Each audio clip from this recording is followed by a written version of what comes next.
Let's unpack this.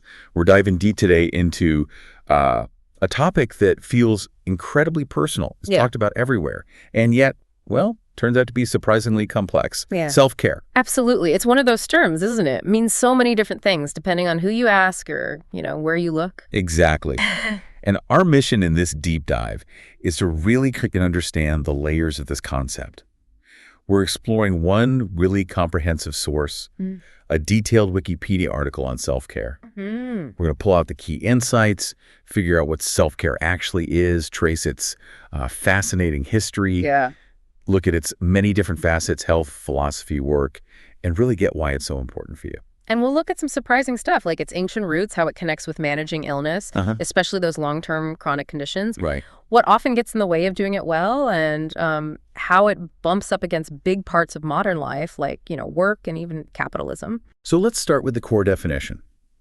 The material we're exploring defines self-care as the process of establishing behaviors to ensure holistic well-being, promote health, and actively manage illness when it occurs. That's the base layer, really. It's about intentional actions, things you do for your overall health, your stability. Like the everyday stuff most of us do without thinking too hard about it. Choosing what food to eat, maybe getting some exercise. Yeah, or just making sure you get enough sleep, basic hygiene, that kind of thing. Right. Brushing your teeth. That technically counts. But the source also points out something really important, I think. What's that? It's not just this, solo mission. Community support plays a big role. Oh, definitely. Your access to resources, whether you can actually do these things consistently and how well it works, that can really hang on the support systems you have around you. Yeah, that community piece gets lost sometimes in the way we talk about it now. It really does. And the flip side of actively doing self-care is, self-neglect. Right. The absence of it, basically. Okay. Now, related to this, especially thinking about health, the source brings up this idea of self-management. Right. Lorgan Holman's work. Yeah, exactly. They broke it down into 3 main tasks, didn't they? Managing the medical side of things. The medical stuff. Managing your role in life, even with a condition. And managing the emotional side of it all. And they also identified those key skills you need to actually do the self-management. Things like problem solving when things go wrong. Right. Making decisions about your care, knowing where to find help. Using resources. Partnering with your doctors, planning things out, and crucially, tailoring it all to yourself. It's more the how-to. Okay, let's switch gears a bit to history. Yeah. Because this is where, honestly, it gets way more interesting than just, bubble baths and face masks. Yeah, definitely. It feels like such a modern buzzword. But the idea itself, ancient. The source actually points back to Socrates in ancient Greece, talking about care of the self. But it also notes, kind of obviously, that humans have been looking after themselves since... forever. Since we've been around, yeah. But there's a really pivotal moment in its more recent history, and I think this is a powerful point from the source. Its connection to the Black feminist movement. Oh, absolutely. Audre Lorde. Yes. The civil rights activist, the poet, she talked about self-care not as indulgence, but as self-preservation, as an act of political resistance even. That's such a profound reframing, isn't it? For her, especially for people facing systemic oppression, taking care of yourself wasn't selfish. It was essential. Right. It was about keeping your strength up, your mental clarity, your spirit, so you could keep fighting for justice, sustaining yourself under that immense pressure. And this is where the source highlights a major shift. A divergence. Yeah, because since Lord's time, the term has really drifted, hasn't it, towards this much more commercialized version. Totally. Driven by social media, by capitalism. You see it everywhere. Self-care gets tied to buying specific things, expensive spa days. Certain beauty standards. Exactly. And the source really contrasts that version, often framed as self-indulgence, with Lord's original, more radical idea about preservation and community. That communal aspect she valued often just disappears in the commercial version. Completely. And it's worth remembering, too, as the source points out, that around the world, self-care in all sorts of forms is still the main way many people handle healthcare. Practices rooted in local culture. Okay, so moving from the historical angle to the really practical, let's talk self-care and illness. The material makes it crystal clear. While general self-care is good for everyone, it becomes absolutely non-negotiable when illness hits, especially chronic conditions. Right, those long-term persistent conditions. like heart failure, diabetes, high blood pressure. They're not like a cold that just goes away. Exactly. Managing them means constant ongoing self-care, like sticking to medication schedules religiously or monitoring symptoms day in, day out. And there's a statistic in the source that just, wow, it really hammers this home. Which one? It estimates that most people with a chronic illness spend, get this, 0.001% of their year, actually, with a healthcare provider. 0.001%. That's That works out to about 10 hours in an entire year. Wow. So think about the other, 8,750 hours. That huge imbalance just shows how much of the actual day-to-day management has to be done by the person themselves. It puts it in perspective, doesn't it? Self-care isn't just an add-on. It's often the main form of care. It really is. And when it's done well, the payoff for chronic illness is huge. Mm-hmm. Fewer symptoms, fewer hospital visits. Better quality of life. Even longer survival.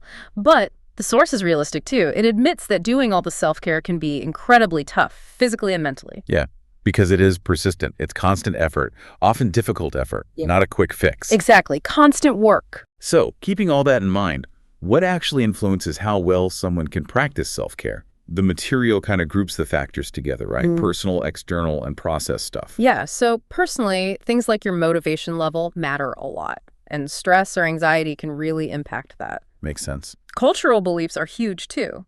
Ideas about gender roles, what your family expects, whether your culture is more about the individual or the group. All that shapes what self-care looks like, or if it's even seen as, like, okay or important. And your confidence in your ability to do it, self-efficacy, they call it. That's personal, too. Right. And your physical abilities or cognitive ones. The source mentions memory problems, making it hard to stick to medication schedules, for example. And then there's the support you get, right? From family, friends. Personal factors, yeah. Support, and also just having access to the resources you need. Then you got the external factors. Things like where you live, your living situation, Does your neighborhood feel safe? How close are the clinics or pharmacies? Can you afford them? Are they open when you can actually go? All those practical barriers. And the process factor stuff shaped by your past experiences, what you know about health, the skills you've picked up along the way, and your own personal values. The source really connects this to those bigger social determinants of health, too, and even just the norms in your local community, what's considered normal lifestyle. And it digs into internal states again, like motivation being tied to setting goals. Emotions, too, like depression being linked to struggling with diet, activity, sticking to meds. Yeah. And those cultural beliefs we mentioned, sometimes they clash with, say, a culture that really values nonstop hard work. Makes it hard to prioritize rest, maybe. Or values about independence affecting whether you seek help, like they found with type 2 diabetes management. Right. And social support comes up again. Family, friends, support groups. Just having people to talk to, maybe share the load, can make a huge difference in reducing stress. The material also throws in some general things everyone kind of needs. Balancing alone time and social time. Avoiding hazards. Being part of social groups. Yeah, basic stuff. And specifically for chronic conditions, feeling like you have some control, that perceived autonomy, and really understanding your illness seem to be key. It's complex, isn't it? So many moving parts, which is probably why researchers try to measure it. Right, the source mentions that briefly. These tools, questionnaires usually for patients and caregivers. Yeah, things like the self-care heart failure index, hypertension inventory, specific tools, and they're often in multiple languages used in research, looking at that patient-caregiver dynamic dyadic research, they call it, trying to quantify these behaviors. Okay, let's dig into a specific framework the source talks about. The middle range theory of self-care of chronic illness. Sounds academic, but it gives a useful structure, right? Yeah, it breaks self-care down into 3 main ideas: maintenance, monitoring, and management. Self-care maintenance. That's probably the one most people think of first. The regular stuff you do to stay stable physically and emotionally, trying to prevent illness or keep a condition from getting worse. Exactly. Things like illness prevention, avoiding tobacco, for instance. The source notes it's the biggest preventable cause of death in the U.S. Wow. Getting regular exercise. The usual recommendation is like 2.5 hours of moderate activity a week for big health benefits. Eating a healthy diet variety, less processed food, taking your meds like you're supposed to, getting vaccinations. And the daily basics, hygiene, like getting enough sleep, 7-8 hours is the goal, right? Yeah. Deficiency is linked to lots of health risks. Oral care, washing your hands. It also includes broader stuff too, like general fitness goals, diet approaches, avoiding too much alcohol, managing pain or stress. Using health apps, personal development. It's Yeah. a broad category. Okay, second concept, self-care monitoring. This is about paying attention, noticing changes in your body, your symptoms. The source calls it body listening. I like that, body listening. Yeah. It involves perception, just being aware of your body, recognizing when something might be relevant, and also measurement, using tools. Like a glucose monitor for diabetes or a blood pressure cuff. Weight scale, pulse oximeter, or even just tracking things in charts or apps. And the key part isn't just noticing, it's interpreting. Right. Is this change normal for me or is it a problem? Exactly, and knowing when it's serious enough that you need to get help. Which leads perfectly into the third concept, self-care management. Right. This is the action phase. What do you do when you notice those signs or symptoms? Okay. It starts with evaluating the change, trying to figure out, is this my illness, my treatment, something else? Then deciding, okay, does this need action? Then actually doing something, treating the symptom, and finally checking, did that work? The source gives some clear examples. If you have asthma, shortness of breath happens. Yeah. Management is using your inhaler. Right. Or for heart failure, if you notice swelling or more shortness of breath. Management might be taking an extra water pill, cutting back on salt and fluids, or calling your doctor, or even heading to the ER, depending how bad it is. So good management depends heavily on good monitoring first. Absolutely. You need to catch things early to manage them well, and you need to monitor to see if your management strategy actually helped. Other examples they give, adjusting insulin if your blood sugar is high, and then rechecking. Or even using social support or leisure activities if you're feeling isolated, which apparently helps with things like chronic lung disease. Yeah, managing the psychosocial symptoms too. So we've got maintenance, monitoring, management. What gets in the way? What are the barriers? The source dives into that too. Yeah, common roadblocks. For monitoring specifically, things like the cost of the equipment can be a big one. Blood pressure cuffs, glucose strips, they add up. Or just not knowing enough to understand what a symptom actually means. Or fear of the results, or fear of using the equipment itself, like needles. Yeah, I can see that. And lack of family support makes monitoring harder too. Definitely. Then there are barriers that hit both monitoring and management. Access to healthcare is a huge one. Right. You might need to talk to a doctor to figure out a symptom or get a treatment change. But insurance issues, clinics not being available, not being able to afford the copay or the medication, those stop you. And poor access leads directly to worse outcomes. It's a clear link. Financial constraints generally, losing a job, losing insurance. Massive barrier. The source highlights research linking money troubles to worse care and worse outcomes for things like diabetes, heart disease. And flip side, it notes higher social class and education tend to correlate with better self-management. Age comes into it too. The source mentions older patients might rate symptoms differently or wait longer to seek help. Yeah, potentially letting things get worse. But interestingly, prior experience can be a plus. How so? Well, if you've dealt with symptoms before, you might get better at recognizing the signs earlier, understanding your body's patterns, so you act faster. Ah, okay. Learning from experience. Another big one is health literacy. Oh, huge. Just your basic ability to understand health information. The source says it's a major factor in whether self-management support actually works. It affects everything. Noticing changes, solving problems, setting goals, using the info your doctor gives you. And low literacy, or maybe bad past experiences, can make people avoid doctors entirely, which just delays care. Providers really need to think about this, how they communicate. And the last big barrier mentioned is having multiple chronic conditions, multimorbidity. Yeah, that's really tough. The effects compound. Symptoms of one condition might make another worse, or the treatments clash. Oh, we just get overwhelmed. Exactly. People tend to focus on the condition that feels most urgent or noticeable, maybe neglect others. Right. And if doctors aren't coordinating care, your overall health can really suffer. Okay, so lots of potential roadblocks. How do we actually improve self-care then? The source stresses it's a learning process, right? Just giving information isn't usually enough. Not usually, no. You need interventions that are multifaceted, tailored to the person. So for improving maintenance, that regular upkeep stuff, They talk about communication techniques like teach back. where the patient explains it back. Yeah, exactly. The provider asks the patient to explain the info in their own words, helps check understanding, spot gaps, reinforce things, like asking, what would you tell your neighbor about this? Does it work? One study mentioned linked it to fewer heart failure readmissions, short-term anyway. Needs more research for long-term effects, but it shows promise. What else for maintenance? Looking at habits, how they form automatically from cues. Using ideas from behavioral economics, understanding that people aren't always perfectly rational about health decisions. Right. And techniques like motivational interviewing, which helps people connect with their own reasons for change, their own goals. And health coaching, too.